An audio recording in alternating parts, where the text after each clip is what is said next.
Good morning. Good morning. সকাল সকাল তোমার হাতে ব্রেকফাস্ট ট্রে, সারপ্রাইজিং। দিয়ার জন্য সুজান এটা বানিয়েছে। প্রথম দিন থেকেই দেখছি এতটা চেঞ্জ। বিয়ের পর মানুষ নাকি সত্যি বদলে যায়, তেমনটাই হয়েছে বোধহয়। দেখো আবার এমন দিন না আসে যে ভেতরে সিফাতকেই হারিয়ে ফেলো। ঠিকই বলেছ, আমার ভেতরের সিফাতটাকে জাগিয়ে তুলতে হবে।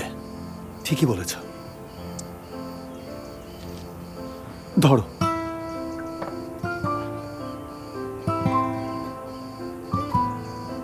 এটাই হচ্ছে সম্পূর্ণ সিফাত। Thank you dear আশিন।